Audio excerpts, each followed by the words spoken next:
Are in a Athlone, right beside Stella Morris nursing home, and we like to protest and basically call attention to people that old people are being evicted from private care homes, and then they're incentivized by the government, these private care homes, to shut down and then to reopen as for refugees from around the world. We think it's appalling that older Irish people who've given their lives, who've built up our country, are being thrown out on the street, while then refugees from around the world are put up at our expense, and actually at the expense of the old people who have worked all their life to build up Ireland. We believe it's appalling, so members of the Irish Freedom Party are here today in Athlone to protest against that.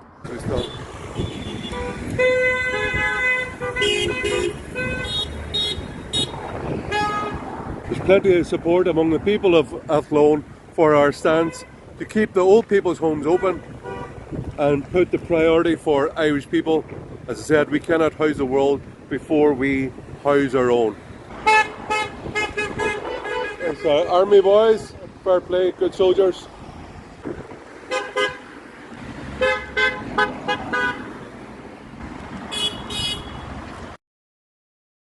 It's scandalous that as a consequence of government policies, private care homes in Ireland are shutting up business, putting the older Irish people out of homes. They're being forced because of rising energy prices, because the subsidies for private care homes compared to public care homes are much less. I think it's about 500 per month less. So they're short of a dough. Their expenses and the regulations from HIQA are onerous, so they have made the decision that they're going to shut down. And then what happens? The government comes along and then they're offered to a lot of money to take in refugees from Ukraine. Old people, those who have worked all their life, contributed to our society, helped build up Ireland, are being thrown out in the street by private care homes because of government policy, and then these care homes are financially incentivized to take in Ukrainian refugees. People know this is a scandal. Irish people in Ireland should come first at all times, and this is not right. It must be corrected.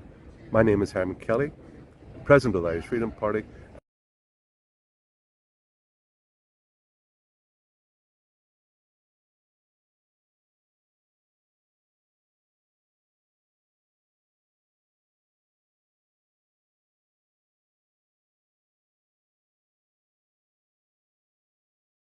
So yesterday, the latest figures on Irish homelessness show that there is 10,500 people in Ireland, men, women and children, who are homeless. That's a record since 2019.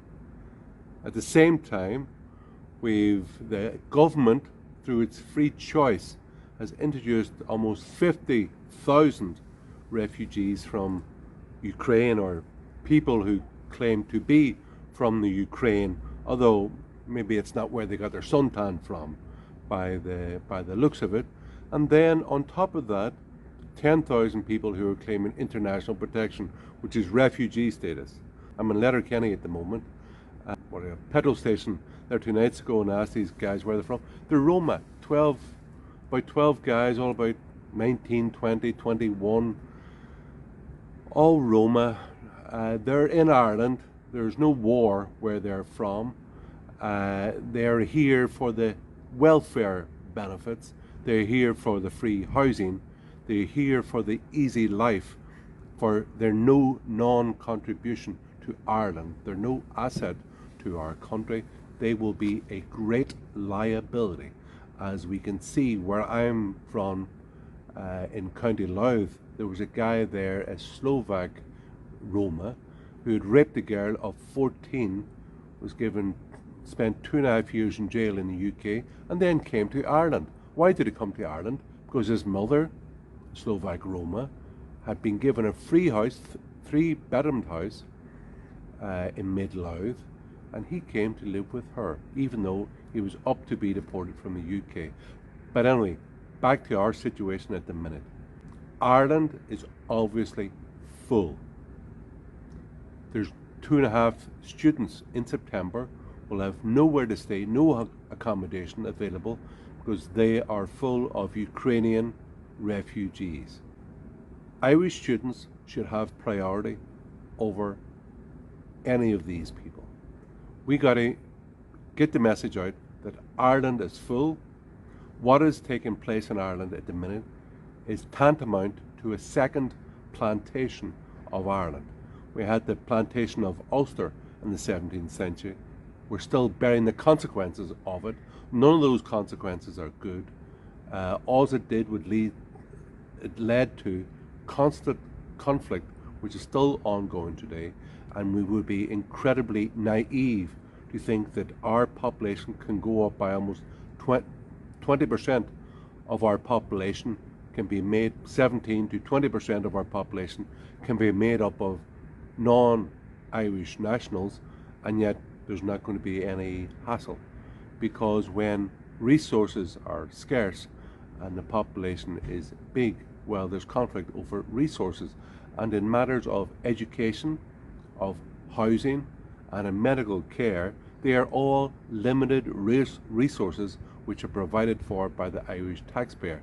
And yet, if people coming in provide nothing and take, well, that's a recipe for resentment.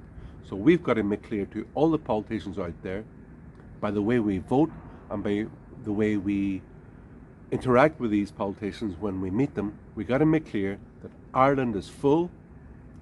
A second plantation of Ireland is not acceptable, and that Irish people and Irish students should come first. They should be first on the housing list, and that at the moment we don't need and we cannot take anybody else. So I see, I'm Letterkenny at the minute, I see that students will have to, who want to come and study in Letterkenny, will have to go as far as Carrickfinn, and that's miles away. That's miles away. And they come back to find that their accommodation is full of Ukrainian refugees.